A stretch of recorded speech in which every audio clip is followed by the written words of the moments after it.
गृहोपयोगी साहित्याची खरेदी करताय तर आजच आपल्या टेकेट सुपर मार्टला भेट द्या। कडधान्य, डाळी, साबण, ब्रँडेड कपडे, शूज, सायकल, कॉस्मेटिक्स हे सर्व मिळण्याचं एकमेव ठिकाण म्हणजेच टेकेट सुपर मार्ट। 5,000चे भरपूर डिस्काउंट, कमीत कमी 4,999च्या खरेदीवर 5 किलोमीटर पर्यंत मोफत घरपोच सेवा। पत्ता पंचवटी चित्रमंदिर जवळ, 3 बत्ती रोड। संपर्क 92 97 97 50 00।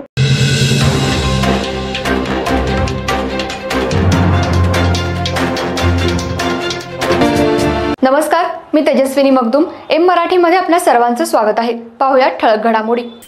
इचलकरंजी सांगली रोडवर असलेल्या वडगाव बाजार समितीजवळ राज कॅसल हॉटेल समोर एसटी आणि दुचाकी अपघातात एसटीच्या मागील बाजूला दुचाकीवरील विजयकुमार चौगुले यांच्या डोक्यावरून चाक गेल्यामुळे त्यांचा जागीच मृत्यू झालाय।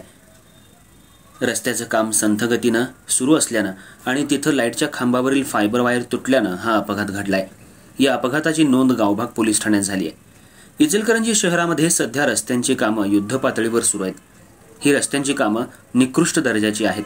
हे काम संथ गतीनं आहे अशी तक्रार भाजपचे कार्यकर्ते उमाकांत दाभोळे यांनी काही दिवसांपूर्वी मुख्यमंत्री, उपमुख्यमंत्री, महापालिका, जिल्हाधिकारी यांच्याकडे केली होती। पण आज दुर्दैवी घटना घडली। इचलकरंजी सांगली रोडवर असलेल्या राज कॅसल समोर जयसिंगपूरहून इचलकरंजीच्या दिशेनं MH09C9197 ही बस येत होती, तर शिक्षक विजयकुमार चौगुले हे इचलकरंजीच्या दिशेनं दुचाकीवरून येत होते।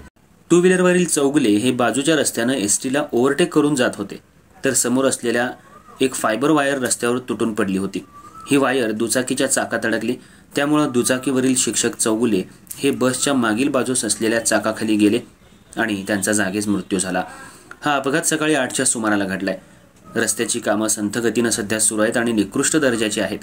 रस्त्यावर खडी वाळू टाकल्यामुळे गाड्या स्लिप होऊ लागल्या आहेत। यातच बेकायदेशीरपणे इंटरनेट आणि फायबर वायर डांबावरून झाडावर टाकल्या आहेत, त्या तुटून रस्त्याच्या कडेला पडल्या आहेत। आज रस्त्यांची कामं आणि फायबर वायर तुटल्यानं रस्ता अरुंद असल्यानं हा अपघात घडलाय आणि एका निष्पाप वाहनधारकाचा जीव गेलाय। सध्या बेकायदेशीरपणे फायबर वायर टाकणं, रस्त्याची कामं वेळेवर होत नसल्यामुळे वारंवार अपघात घडतायत, तर निष्पाप वाहनधारकांचा जीव जाऊ लागलाय। याला जबाबदार कोण असा सवाल सध्या निर्माण झालाय।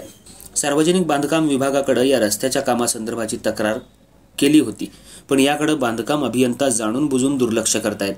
पण एखाद्या घरातील व्यक्तीचा असा अपघातात जीव गेल्यानंतर त्याची भरपाई कोण देणार? घरातील एक कर्ता माणूस गेल्यानंतर त्याला जबाबदार कोण? ज्याच्या घरात अपघाती मृत्यू होतो त्यालाच त्याची कळ लागते, पण वरिष्ठ अधिकारी याकडे मात्र दुर्लक्ष करतायत। चांगल्या दर्जाचे रस्ते करत नाहीत, वेळेवर रस्त्यांची बांधणी होत नाही, वेळेत काम पूर्ण होत नसल्यामुळे असे अपघात वारंवार घडतायत।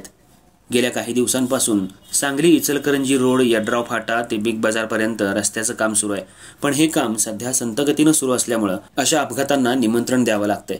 आता तरी खासदार, आमदार डोळे उघडणार का? या चाललेल्या रस्त्यांची कामाची पाहणी करून रस्त्याचं काम जलद गतीनं करणार का असा सवाल सध्या निर्माण झालाय। खासदार, आमदार गेले कुठे असा सवाल सर्वसामान्य जनता विचारू लागली आहे। या अपघाताची नोंद गावभाग पोलीस ठाण्यात झाली आहे।